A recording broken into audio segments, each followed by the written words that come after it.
প্রশ্নে যদি রিকমেন্ডেড বলা থাকে তাহলে আমাদেরকে কে ও বের করতে হবে। কে ও বের করার সূত্র ইবিআইটি ডিভাইডেড বাই ভি। কে ওর পূর্ণ মিনিং হলো ওভারঅল কস্ট অফ ক্যাপিটাল। প্রশ্নে একাধিক ক্যাপিটাল স্ট্রাকচার দেওয়া থাকলে তার মধ্য থেকে কোনটা রিকমেন্ডেড সেটা আমরা বের করব। এর আগে আমরা ফাইন্যান্সিয়াল ম্যানেজমেন্টের চ্যাপ্টার 3-র 2টা ক্লাস নিয়েছি। যারা এই 2টা ক্লাস মিস করেছো তাদেরকে অনুরোধ করব ডেসক্রিপশন বক্সে দেওয়া লিঙ্ক থেকে ক্লিক করে ওই 2টা ক্লাসও দেখে নিতে। তোমরা যারা আমার ক্লাস নিয়মিত দেখো তাদেরকে অনুরোধ করব ভিডিওটা শেয়ার করতে এবং আমার ইউটিউব চ্যানেলটা সাবস্ক্রাইব করতে। চলো শুরু করে দিই। প্রবলেম 3, বাসার company with net operating earning EBIT of টাকা 30,000 is attempting to evaluate a number of possible capital structure given below. Which of the capital structure will you recommend it according NI approach? EBIT দেওয়া রয়েছে 30,000 টাকা এবং আমাদের এখানে বলেছে যে নিচের যে ক্যাপিটাল স্ট্রাকচার দেওয়া রয়েছে 5টা, এই 5টার ভিতরে কোনটা রিকমেন্ডেড। ক্যাপিটাল স্ট্রাকচার 1 থেকে 5, লেভেল অফ ডেপথ, সুদের পরিমাণ 30,000, 40, 50, 60, 70,000 এভাবে সুদের পরিমাণটা দেওয়া রয়েছে। কেডি, কেডির পূর্ণ মিনিং হলো কস্ট অফ ডেপথ, অর্থাৎ সুদের পরিমাণ। আমি যে ব্যাংক থেকে লোন নিয়েছি তার জন্য আমার যে সুদ দিতে হবে অর্থাৎ ইন্টারেস্ট দিতে হবে তার পরিমাণটা এখানে দেওয়া রয়েছে কত পার্সেন্ট। এখানে 10, 10, 11, 12, 14 এভাবে আমাকে সুদ দিতে হবে। কেই, কস্ট অফ ইকুইটিকে সংক্ষেপে কেই বলা হয়। কেইর মানটা এখানে দেওয়া রয়েছে। তো রিকমেন্ডেড বলা থাকলে আমাদেরকে কে ও বের করতে হয়, অর্থাৎ ওভারঅল কস্ট অফ ক্যাপিটাল। কে ওর সূত্র হলো ইবিআইটি ডিভাইডেড বাই ভি। প্রশ্নে ইবিআইটি দেওয়া রয়েছে, আমাদেরকে ভি বের করতে হবে। ভি এর সূত্র হলো এস প্লাস বি। প্রথমে আমরা এস বের করব, তারপরে বি বের করব, তারপরে ভি বের করে আমরা কে ওর ফর্মুলায় সূত্র বসিয়ে কোনটা রিকমেন্ডেড সেটা কমেন্ট করব।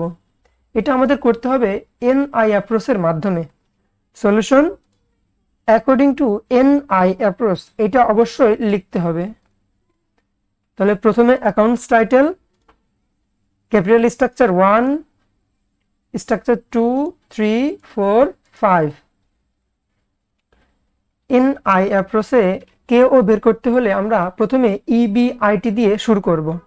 তো প্রশ্নে দেখো ইবিআইটি দেওয়া রয়েছে 30,000, ক্যাপিটাল স্ট্রাকচারে 30,000, এটা সবার জন্য।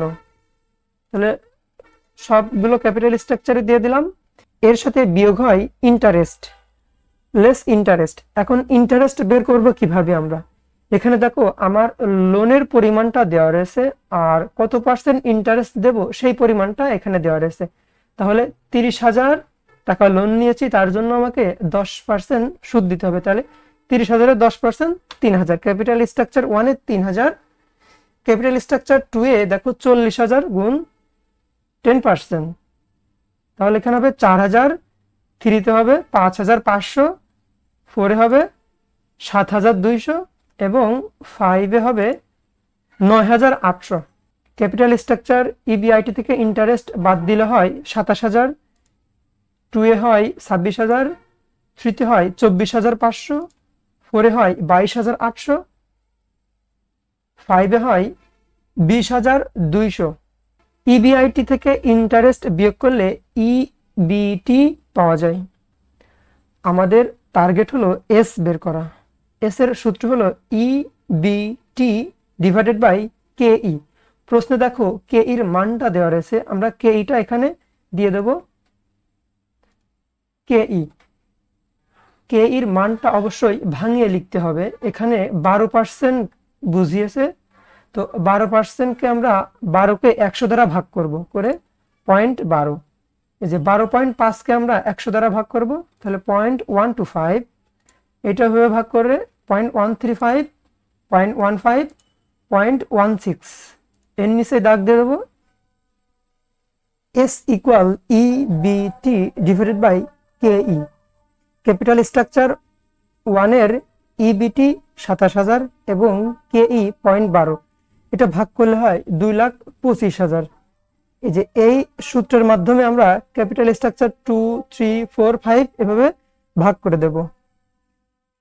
ভাগ করলে ক্যাপিটাল স্ট্রাকচার 2 এর হয় 2,08,000, এটার হয় 1,81,481, 4 এর হয় 1,52,000, 5 এর হয় 1,26,250। আমাদের ভি বের করতে হবে। ভি বের করতে হলে এস এবং বি এর প্রয়োজন হয়। আমরা এসটা বের করেছি এবং বি প্রশ্নে সরাসরি দেওয়া রয়েছে। বি এর পূর্ণ মিনিং হলো লেভেল অফ ডেপথ কিংবা লেভেল অফ বন্ড।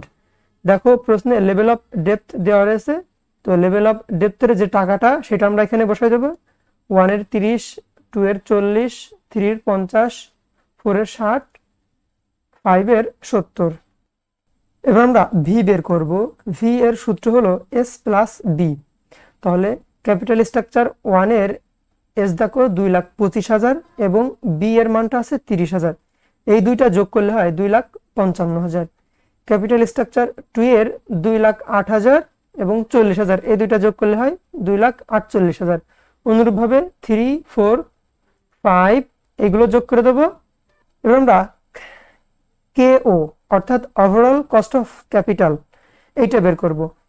কে ওর সূত্র হলো EBIT divided by V into 100। Capital structure 1 এর ইবিআইটি 30,000 এবং ভি এর মান আমরা ক্যালকুলেশন করে পাইছি 2,55,000।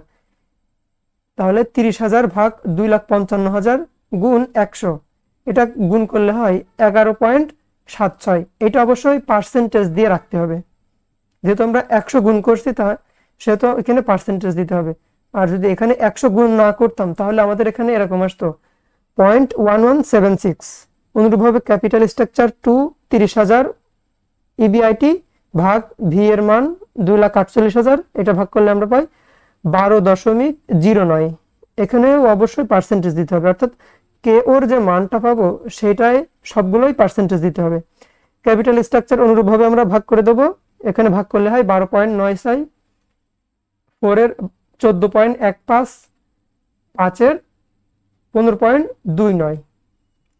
আমি প্রথমে বলেছিলাম যে রিকমেন্ডেড বললে আমাদেরকে কে ও বের করতে হবে। দেখো আমরা কে ও বের করেছি। ক্যাপিটাল স্ট্রাকচার 1 থেকে 5 পর্যন্ত এই পাঁচটার আমরা কে ও বের করেছি। এখন আমাদের কমেন্ট করতে বলেছে এই জায়গায় যে which capital structure will be recommended, তুমি কোনটা সুপারিশ করবা কিংবা কোনটা গ্রহণযোগ্য হবে। কে ওর মান যেটা সব থেকে কম সেটা আমরা রিকমেন্ডেড করব। দেখো ক্যাপিটাল স্ট্রাকচার 1 এর সব থেকে কম, এটার মান আমরা পেয়েছি 11.76। তো আমরা এভাবে কমেন্টস লিখে দেবো, capital structure 1 should be recommended. এটা রিকমেন্ড করা হয়েছে বিকজ ইটস কেও ইজ লোয়ার দেন আদার্স।